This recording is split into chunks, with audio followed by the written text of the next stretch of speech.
The tampon king gets back in the ring. I speak of former VP nominee Tim Walz. He joined Beto O'Rourke at a Texas town hall last night, and the estrogen levels were enough to give Chuck Norris menstrual cramps. I wonder, is our strength our diversity? Our strength is our diversity. We've been talking about this for years as a country of immigrants, and we let them define the issue on immigration. We let them define the issue on D&I. But I'm thinking there's only one explanation for Tim spewing nonsense like this. Time of the month. What do you get when a smug late-night comedian runs headfirst into a governor who looks like he's misplaced his own agenda? Greg Gutfeld turns Tim Walz into shredded confetti, like tossing a paper cutout into a wood chipper. From botched policies to clunky political theater, Gutfeld transforms Minnesota's leadership into a demolition derby of sarcasm. Don't blink, because this roast runs hotter than Walz's sagging approval ratings, and every jab lands harder than the last. Tim Walz continues to be criticized for embellishing his rank and service. After it came out over the weekend, he once claimed to be an official bikini inspector. Walz's direct superior in the National Guard says Walz knew his unit was about to deploy to Iraq and went behind the back of his superior officer to resign. When reached for comment, Walz yelled, "Hey, look over there," and then ran away. Although Walz's actions look bad to veterans, Dems say these revelations could really help him win the coward vote. Tim Walz in politics is like lukewarm cafeteria peas. Nobody asked for him, but somehow he's on the plate anyway. Bland, unwanted, and best ignored. Then Gutfeld storms in, swinging sarcasm like a wrecking ball in a china shop, obliterating Walz's blunders with comedic overdrive. This isn't leadership. It's abstract performance art, closer to finger painting with spoiled yogurt than actual governance. A mess, unforgettable, and impossible to clean up. He exploited his military background to cover up his crime. He said it was related to his service and that he actually wasn't drunk. He just misheard the instructions in the drunk test. He blew a super high level. It was like, 0.2, driving 100 miles an hour. And then when he's running for office, he said that he wasn't drunk. I mean, this guy has creep written all over it. He created a snitch line, but lies about his personal infractions. He doesn't even own up to it. This is a guy who pushes a hoax about a sex on a couch. And then the closer you look at him, he's a creepy cunt. If you're enjoying this beatdown, hit subscribe. Let's be real. Walz running Minnesota is like watching a substitute teacher try to control a classroom full of feral raccoons hopped up on energy drinks. He talks like a man who skimmed leadership for beginners and decided that was enough to govern. Execution? Perfect. If the mission was to turn the state of 10,000 lakes into 10,000 dumpster fires. Just recently, Donald Trump's executive order to make it more difficult, specifically to women, trying to make it more difficult for women to be able to vote. We see one of the first things they do is try and restrict the vote. Wait, so Trump is making it more difficult for women to vote? How so? Math problems? But it's further proof that the most dangerous thing for a leftist is a follow-up question, which is why you never hear any. But I guess questioning elections is okay now. But the best moment came when Walz forgot who. Gutfeld didn't even need to break stride. Roasting Walz is like dunking on a guy who showed up to a job interview in flip-flops while blindfolded. Walz waddled onto the stage armed with nothing but a kazoo and a chart scribbled with feelings. He practically begged to be roasted, handing Gutfeld a platter marked extra crispy. At this point, it wasn't comedy. It was competitive sarcasm. Walz showed up with glitter and glue. Gutfeld showed up with a flamethrower. Oh, he's strange. He is strange. Him and I are the same age. How does he look so much younger? No, he's a strange guy. It's strange.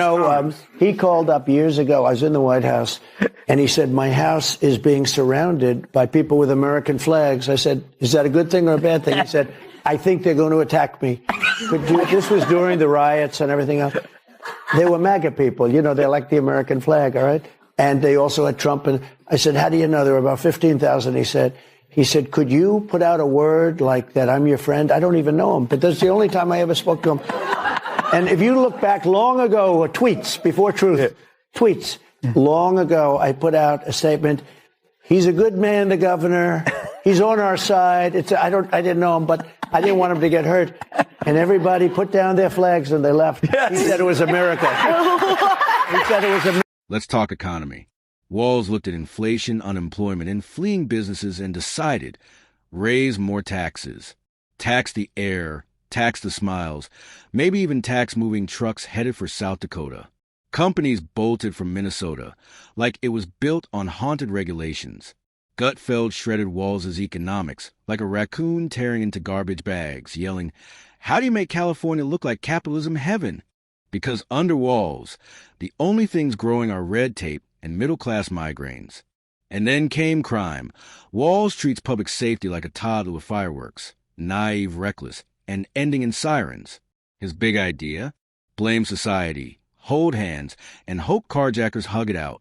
It's like offering scented candles during a 4-alarm blaze. Add cocaine, but Kamala can't speak, he can't speak. Biden was so high he couldn't remember anything. Like, this is literally the dumbest administration of all time. Why is he talking? It really is the ultimate clown show. And I said this in the 5. He's a clown without a circus. He doesn't even need makeup. He's roaming the terrain. Is there some carnival that I could work for? Yeah. I'll wash your windows. He's a rogue clown. Yes. Who is just an inconsequential footnote to vice presidential history. Yes. No one will remember his name on trivia night, and that's going to be in Meanwhile, Gutfeld turned crime stats into comedy gold. He joked Minnesota should just post maps reading, "Here be carjackings over the Twin Cities." Walz's crime plan? About as effective as a mall cop with a kazoo. If he were in charge of national security, we'd all be speaking Russian by Tuesday. Then came education, Walz's old stomping ground. A glittering disaster. Forget math and science. Kids now major in spotting microaggressions and building safe spaces out of popsicle sticks. Gutfeld tore it apart. Under Walz, the only a students earn is in offended studies. Schools turn into bad improv stages. Detention swapped for TikTok therapy. Talking about these old white guys who seem to disappoint us on a regular basis in this country. Dude. You're an old white guy. And you're right, you are a huge disappointment. I guess hating himself is the first thing he's nailed correctly. Because Walz saying old white men suck isn't a political stance. It's his confession. Walz calling people old and white is like Maxine Waters making fun of someone for shopping at Wigs R Us. He wants to execute more DEI policies, and Trump wants to execute murderous gang members. So there you go, ladies and gentlemen. Can you see the difference? And then the COVID era. Walz treated the pandemic like an audition for authoritarian idol. Shut down bars, sue churches, but protests? Suddenly essential. Apparently, the virus had a political preference. Gutfeld devoured the hypocrisy. Grandma's bingo night canceled, but marches with papier-mâché puppets got the green light. Public health? More like political theater with clipboards. Then came the budget surplus, a mountain of cash he refused to return. Instead, Walz blew it on bureaucracy, consultants, and maybe even a taxpayer-funded mural of himself gazing into the distance. Walz lost, but one of them, Politico says, it's like Walz's wide eyes showed his passion and emotional intensity. Can we show that? There is his wide eyes.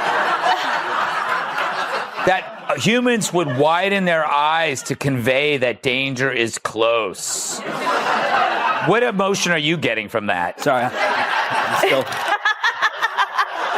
That was After all this, some pundits still try to defend him, saying Walz's wide eyes showed passion. Really? Those wide eyes look less like leadership and more like someone spotting an oncoming train. Supposedly it meant intensity. In reality, it screamed confusion. If body language is leadership, Walz's eyes are the warning sign that danger's already here. Tim Walz vomits more nonsense. I called Donald Trump a wannabe dictator. It's because he is. It's because he is. Maybe it's adult like Donald Trump, you bully the out of him back. This is a weak, cruel man that takes it out and punches down on people. Wow. Oh. Jamie. What a Painful, douchebag, huh? Greg. That was absolutely painful. He was the keynote speaker at this conference. Can you imagine having to watch more of that? Gutfeld nearly collapsed laughing at the surplus fiasco. Walz blowing extra cash is like handing a toddler a credit card and saying only buy essentials. Essentials, apparently, meant executive retreats and espresso machines for bureaucrats. In Walz's Minnesota, you can't even sell lemonade without 14 permits and a pronoun disclosure. It's red tape as a contact sport. And then there's his crush on Gavin Newsom. Walz idolizes him like a fanboy, trying to turn Minneapolis into San Francisco's colder, clumsier cousin. So the tone of the media was one of sadness, not reporting Walz's loss, but mourning it. Now, the truth is that a VP debate is like a colonoscopy.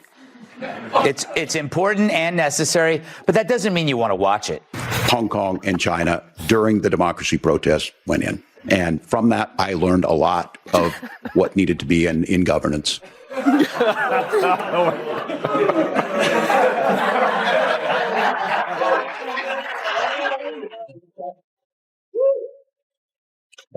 Even a deer in the headlights is screaming, "Get the out of the way, dude!" It's no wonder they don't do follow-up questions with Democrats. They're like the top layer of day-old skimpy bean dip. What's under? Walz sees Newsom torch California and thinks, perfect, but at frostbite. It's the West Coast disaster plan, repackaged with snow boots and higher taxes. Gutfeld went in for the kill. If Newsom's a shampoo ad villain, Walz is the understudy improvising in pig Latin. He struts like a knockoff progressive savior, tripping over every agency he touches. Transportation? A fantasy bullet train that might launch the same day dinosaurs come back.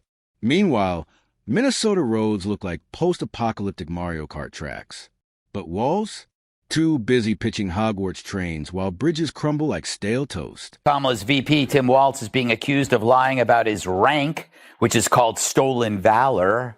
But in Walz's defense in Minneapolis, stealing is legal. But misrepresenting your past for political gain? I don't see that as a problem, said one woman. Gutfeld rolled his eyes so hard they needed their own postal code. Brilliant, Tim. He mocked. Spend billions on Elon Musk fanfiction rails. That train is slower than a DMV line and just as useful as a solar flashlight in January. Then came Walz's media appearances. Picture a man cosplaying as a leader while speaking with the clarity of a dial-up modem underwater. He rambles in circles like a GPS forever stuck on recalculating. Watching him explain policy is like a raccoon banging out Morse code with oven mitts. Chaotic, messy, and somehow proud of it. Video of the day, and he's got a very weird way of greeting his wife of 30 years. Roll it.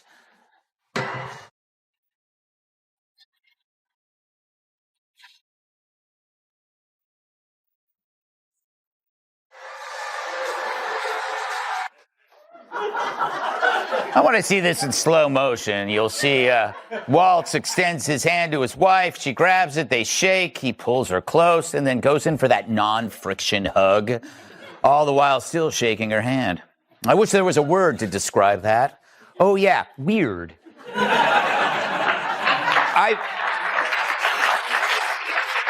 I've seen warmer embraces between Chris Christie and a salad. When pressure hits, Walz doesn't pivot. He pirouettes like a caffeinated ballerina. Asked about crime? Suddenly he's talking bike lanes, curing robberies. Mention the economy tanking? He shifts into lectures on gender-neutral parking lots. This isn't governance. It's interpretive policy theater with ukulele soundtracks. Gutfeld nailed it. Walz is a magic 8-ball in orthopedic shoes. Shake him, and you always get word salad about equity gardening. Then there's his folksy branding. He pretends to be a farm dad, but his version of roughing it is almond milk without a paper straw. He's the guy who brings kombucha to a tailgate. Gutfeld skewered him. Walz is as down-home as tofu at a monster truck rally. Clip 13. Minnesota's rural towns beg for a leader who understood tractors, potlucks, and hard work. Instead, they got Walz, who thinks greater Minnesota begins at the bike path and ends where kombucha taps run out. He governs like he's live streaming a TED Talk called Empathy Through Bureaucracy. Gutfeld's knockout line: Walz is the IKEA governor. He comes in a box, half the screws missing, assembly required. By the end, you're crying over a wobbly, broken mess. Walz treats policy like a Pinterest board, convinced hashtags and oat milk equal leadership.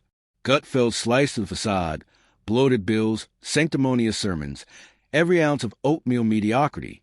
Minnesota deserves more than a group project in khakis. Walz is nothing more than expired IKEA instructions, confusing, incomplete, and missing key parts.